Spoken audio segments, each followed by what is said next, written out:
In today's video, I will be reviewing the Provider Portal dashboard changes.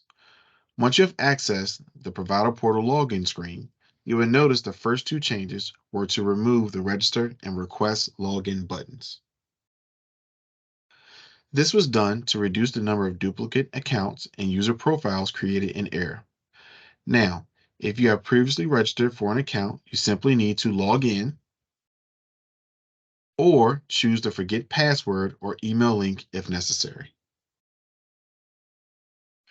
If you have never registered before, click the Create Account button. For demonstration purposes today, we already have a registered account, so we simply need to log in. Once you have logged in, you'll be directed to the Provider Portal landing page to access your company. Some users have multiple accounts. As you can see, this user has two different account companies. This is a common occurrence for providers associated to large corporations or providers who choose to license their companies separately. At this stage, click the link to the dashboard you need to access for your desired organization.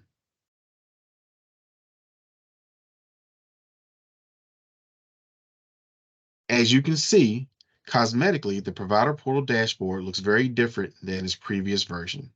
However, these changes were done to better assist in the navigation of the Provider Portal dashboard. The first change you will notice is the new menu in blue to the left of the screen. This menu was added to better access the same links that were previously spread throughout the middle of the dashboard. Those links include initial provider applications, manage authorized contacts, background checks, corrective action plans, the ability to print licenses, and information modifications as shown. Also, a new link was added to the menu, which is the Submit Help Desk Ticket link. This link takes you to the OIL homepage to initiate a Connect Help Desk ticket, find Connect resources, and how to contact the help desk for more assistance. In addition, the training links, which were previously at the bottom of the dashboard, have been added to the menu. Please note, the training videos continue to be helpful even though they do not reflect the current Provider Portal dashboard, which we are reviewing. We are working diligently to update videos to reflect the new dashboard. However, once you begin the process after you leave the main dashboard screen, the job aids and training videos still reflect the correct step-by-step process. Majority of the updates only apply to the login and main dashboard homepage we are currently viewing. Next, we have moved the service modification link to now be displayed as a button in the active license section.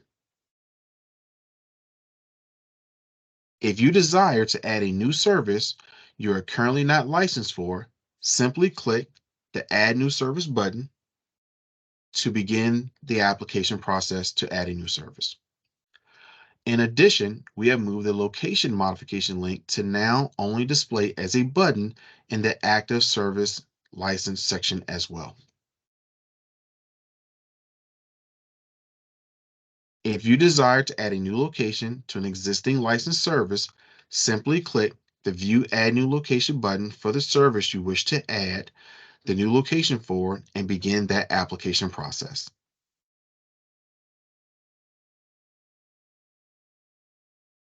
Another change that was made to better assist providers is the ability to manage your own main authorized contact. Prior to this update, the provider would have needed to submit an information modification request to have the main authorized contact changed. This change would have been processed by your licensing specialist. Now, the provider can simply click the main authorized contact link.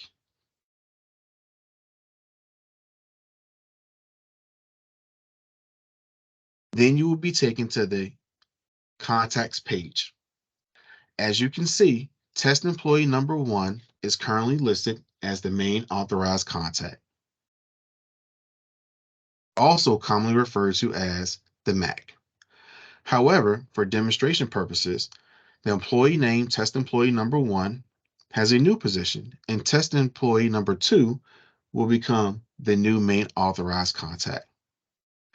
Anyone who has all access given by the company can make this change. The user logged in will need to click the Edit Access button for test employee number two.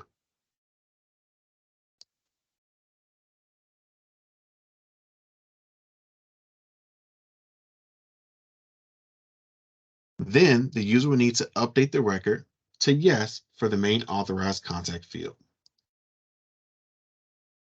As you can see, a red bold message will appear. This is alerting the user that only one user can be the main authorized contact. Changing this information will remove the designation from the other user, and the new Mac will temporarily lose access to Connect while they go through security checks. Security checks typically take up to 48 hours to process. Once completed, the user will be able to access the Connect system again. While security checks are being processed, both the previous main authorized contact and new main authorized contact will display as both being the main authorized contact until this process is complete. There is nothing the user needs to do at this time while the new Mac is going through security checks. Once the newly designated Mac is approved through security, the Mac designation will only show for the new main authorized contact, and they will be able to access the system. Now, let's go through and demonstrate this change. We have selected yes for the main authorized contact for the new test employee number two, and we will hit save. As you can see, as discussed, while test employee number two is going through security checks, they will be listed in addition to the previous main authorized contact as both being listed as the main authorized contact. Also, you will know the edit access button for test employee number two is grayed out because that individual is currently going through security checks.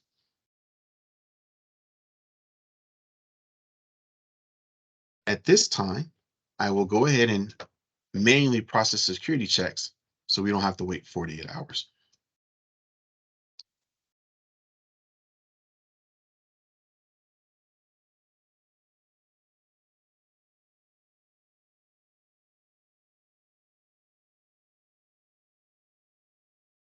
I'm going to go ahead and return to the dashboard, and then I'm going to access the Manage Authorized Contact section again so we can see our change being reflected. As you can see, test employee number two is now listed as the only main authorized contact, and their access has been restored. And test employee number one is still listed as having all access, but they are no longer the main authorized contact. This concludes our overview of the changes made to the provider portal dashboard.